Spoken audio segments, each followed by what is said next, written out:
একটা দল আগে দুইবার বিশ্বকাপ খেলেছে, 6টা ম্যাচে হেরেছে। সেই জায়গা থেকে কানাডা বসনিয়ার সঙ্গে একটা পয়েন্ট পেয়েছে এবং ওয়ার্ল্ড কাপে এই যে পয়েন্টের খাতা খোলা, এটাই তো দলের বড় অ্যাচিভমেন্ট হওয়ার কথা, তাই না?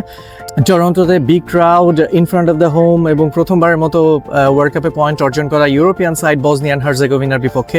অবভিয়াসলি কানাডার জন্য এটা বিগেস্ট অ্যাচিভমেন্ট, তবে সন্তুষ্টির জায়গা কতটুকু এবং এর থেকেও বেটার আউটকাম আসতে পারতো কিনা সে নিয়ে প্রশ্ন করা যেতে পারে।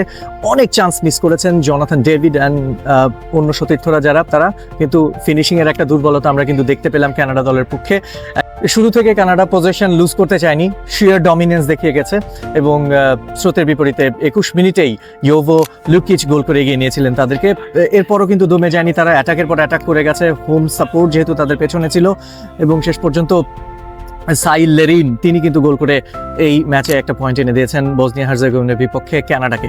তো এই ম্যাচকে ছাপিয়েও যে বিষয়টা আমার চোখে লেগেছে সেটা হচ্ছে যে কানাডা ফিল করছে যে স্বাগতিক হওয়ার ট্রু প্রেশারটা, এবং এই প্রেশারের কারণেও কিন্তু আশীর্বাদ যে তারা এই যে একটা পয়েন্ট পেলো, এই যে ডমিনেন্স দেখালো, এই যে কৃতিত্বটুকু তারা করলো কাতারের লাস্ট বিশ্বকাপে, এটুকু তো তারা করতে পারেনি। এবং এটা হচ্ছে একটা ইমপ্রুভিং সাইন। জেসে মার্শের অধীনে তারা যেরকম একটা দল হিসেবে শেপ হয়ে উঠেছে, আলফোনসো ডেভিসকে ছাড়াই তারা খেললো আজকে, এটা একটা পজিটিভ সাইন টু ওয়াচ।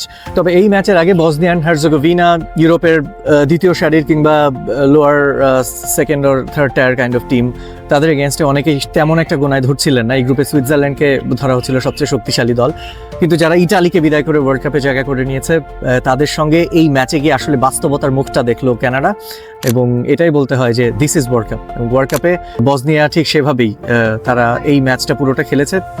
কানাডার ডমিনেন্স ছিল, ডেসপাইট অফ দ্যাট তারা কিন্তু তাদের যে এক্সপিরিয়েন্স সবকিছু মিলে এই ম্যাচটায় উতরে গেছে। Starting with a point that might be disappointing for both the teams, but that's also a positive start for both of them, because এই গ্রুপে যে কোনো কিছুই হতে পারে। ওয়াইড ওপেন সুইজারল্যান্ড কাতার এর পরের ম্যাচ, এবং এই দুই দলই তাদের সঙ্গেও খেলবে। আরেকটা বিষয় দারুণভাবে খেয়াল করলাম যে এক গোলে পিছিয়ে থাকার পর একটা লম্বা সময় তারা পিছিয়ে ছিল।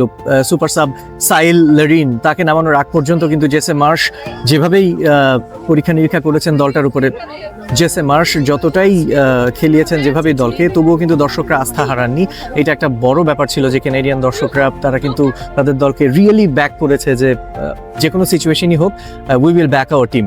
সো এই একটা পয়েন্ট কানাডা দলের মধ্যে আত্মবিশ্বাস অনেকটাই বাড়িয়ে দিয়েছে, এবং তারা এক্সপেক্ট করতে পারে যে if they have a positive outcome against Qatar এবং সুইজারল্যান্ডের সঙ্গেও যদি তারা পয়েন্ট বের করতে পারে, হু নোজ, 5টা পয়েন্ট নিয়েও তো দ্বিতীয় রাউন্ডে যাওয়ার প্রত্যাশা করাই যায়।